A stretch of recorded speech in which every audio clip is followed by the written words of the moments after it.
Hello everybody and welcome to the Showcast, a series of candid conversations from the world of film brought to you by The Film Verdict and hosted by yours truly, Matt Micucci. And today we're shining a light on the upcoming edition of the Stockfish Film and Industry Festival, which will be taking place in Reykjavik, Iceland from the 4th to the 14th of April.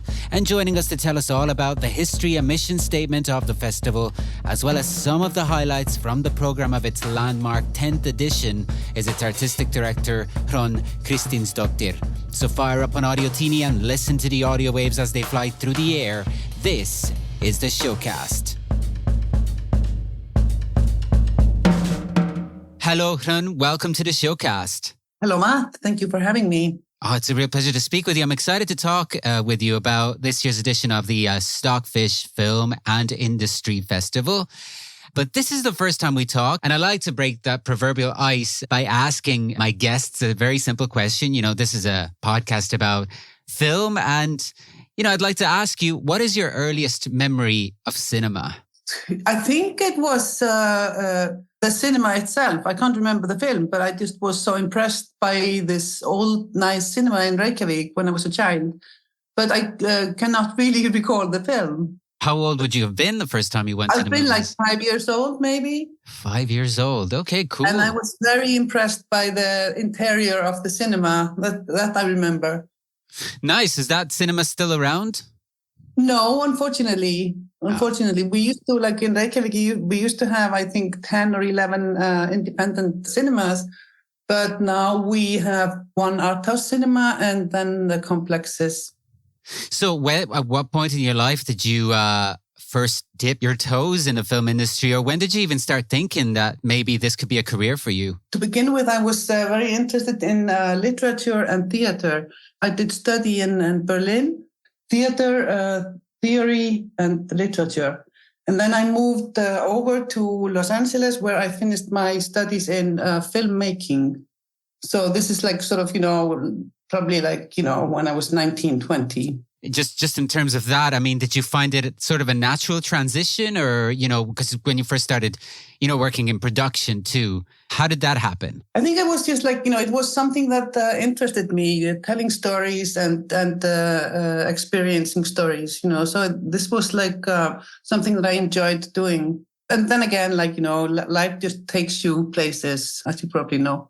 Yeah, that's true. That's true. That's certainly true. One place that it's never taken me, life? Iceland. I've never been there. What do you feel are the distinctive traits of Icelandic cinema and the Icelandic film scene at the moment? I think the world is getting smaller and smaller. And I think like we were perhaps a little behind Europe when we first started, but we have picked up quite quickly, and we have a lot of good filmmakers here now, and the industry is growing stronger year by year, which is enjoyable. Also, like we have a lot of foreign productions shooting here, so there is now like it's viable to be a filmmaker. You can work year round, which was not the case some years back. Right. And in terms of audiences, would you say that Iceland is a cinephile country in that sense? I think we are. But then again, like, we have the same trend as everywhere else in the world. People are staying more at home,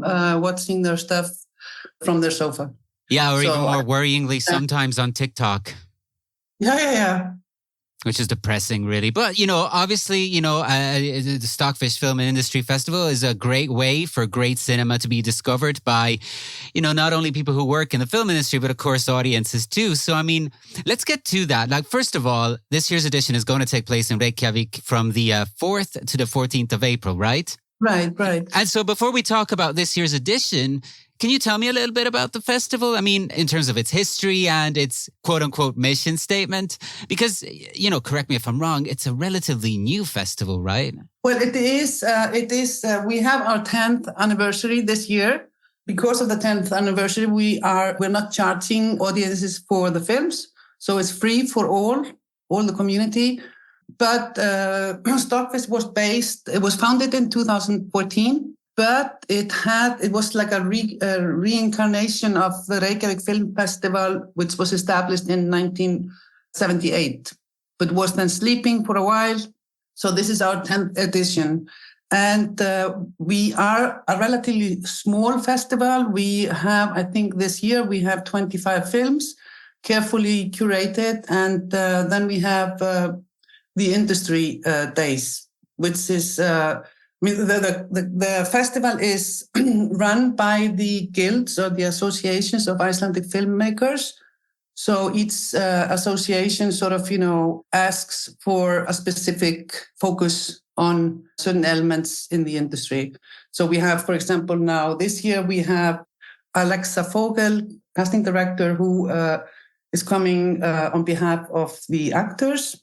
That's one thing. Then we have work in progress. We have a writers lab, and we have a focus on Denmark. So we have all kinds of, and this is always we try to cater to the needs of the industry and the community. In addition to being the 10th anniversary one of the festival's history, do you feel like it's kind of it is a culmination of the evolution of the festival? Do you feel like the festival has changed a lot over these 10 years? I mean, it is the same focus, but we're just trying to strengthen it and sort of broaden it also, bring it more to the audience and just to strengthen it in general. Yeah, I gotcha. So, correct me if I'm wrong, but you are, of course, the artistic director, and you became the artistic director of the festival last year. Is that right? Yeah, this is my second edition. Wonderful. So, how did this opportunity come about, and what has the experience been like for you up to this point? Well, I'm a newcomer to festivals, so my profession is producing, and that I've been doing for decades. And but Carolina Salas, who's the managing director, she's been involved in festivals for years, also with Stockfish. And she was actually the one who sort of asked me to come on board as the artistic director. And so far, I'm liking it a lot. So it's been a positive experience then. Absolutely. That's great to hear. But I'm just going to open up the floor to you and let you answer it in whatever way you like. But in terms of the structure of the film program of this year's edition, what are some of its highlights? What are some of the films that are going to be screened in Reykjavik and, all that good stuff? Can you tell us a little bit about it? So this year, we, as previous years, we have something we call Showcast, which is a short film competition in 4 categories. That's narrative, documentary, music video, and experimental. And these are submissions are open for Icelandic films, short films only. So we have that this year. Then we have 2 Palestinian films, 1 Ukrainian. Then we have a bit of a world cinema, which we're very proud of. We have also a Sudanese film and a film from Yemen. That's sort of, our world cinema. Then we have something that we like to call the Heritage Corner, where we show 2 older Icelandic films from 83 and 95, I believe, called Fever by Friðrik Þór Friðriksson and Rainbow's End. And then we do have a focus on Denmark, and we have a premiere of a film called Eternal, which is a Danish-Icelandic co-production, a film that was nominated at the Gothenburg Film Festival as the best film.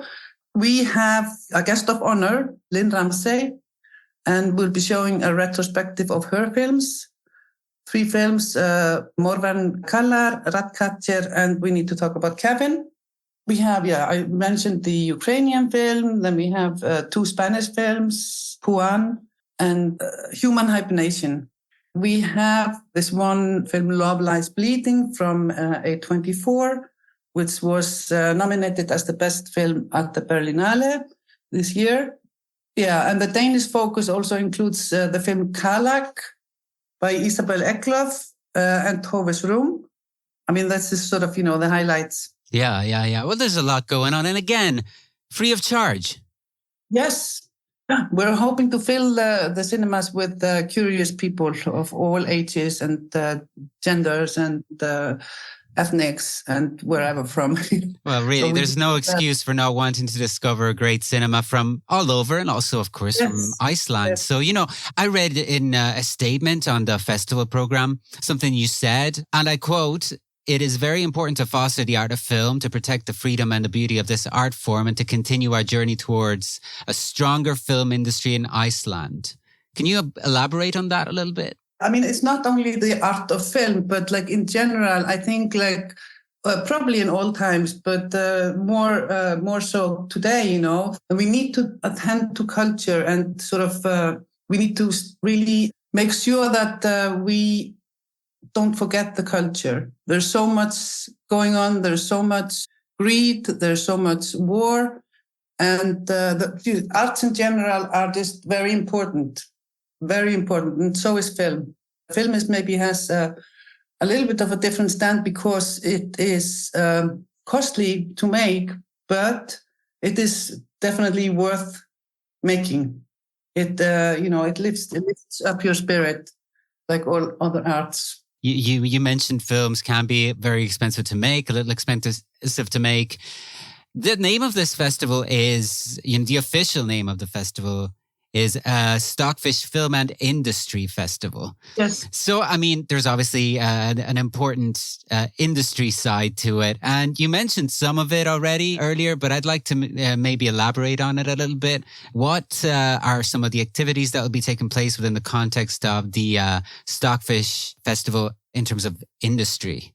Yeah, well, so we have the work in progress which we stream, to people who cannot attend. And those are more or less Icelandic films that are in various states of production or development. We have a panel on the Icelandic film policy where we want to sort of stop for a while and see how are we doing, where do we want to go, what do we want to be. That's sort of one day. Then we do have the road to sustainable film productions, which is very actual these days. And we want to sort of see that we follow what is happening everywhere around us, that we do take the green steps that are necessary for filmmaking. Then, as I mentioned, we have the casting panel where we go through like auditions and casting with Alexa Fogel. We have a reception from VIF, which is Women in Film and Television Iceland. They invite for a reception where they ask the question, when comes the day when we don't need VIFT anymore and can concentrate on making films as women? Then we have Mimi Plauder from the Chicago Film Festival going through how to approach festivals. We have a masterclass with Helle Hansen, which is called Crafting Compelling Docs, which is like about documentaries. And then we have the Writers Lab, which we have, I think, selected 10 projects that will be worked on with Tina Garavi. Yeah, so it sounds like there's a lot going on, and it sounds also like there's a growing international presence too in Stockfish. But here's a silly question to close our conversation. I probably know the answer already, even though I have never been to Iceland, like I said. But if I am going to Iceland at this, during the period of Stockfish, what clothes should I be packing, or is there anything else that you recommend packing for the trip? I think you should be prepared for just anything, Weather is a big thing, So like when I was living in Los Angeles, for example, and my mother would call me, she would always ask, how's the weather? Because weather is like a big conversational topic in Iceland. But, I had always had the same answer, because the weather in Los Angeles was always the same, you can expect any kind of weather, Right now, it's sunny and nice, a bit windy and chilly, but we could have rain tomorrow. You speak with someone who lives in the west of Ireland. What I usually tell people when they ask me what should I pack as I'm coming over, I just tell them, expect rain.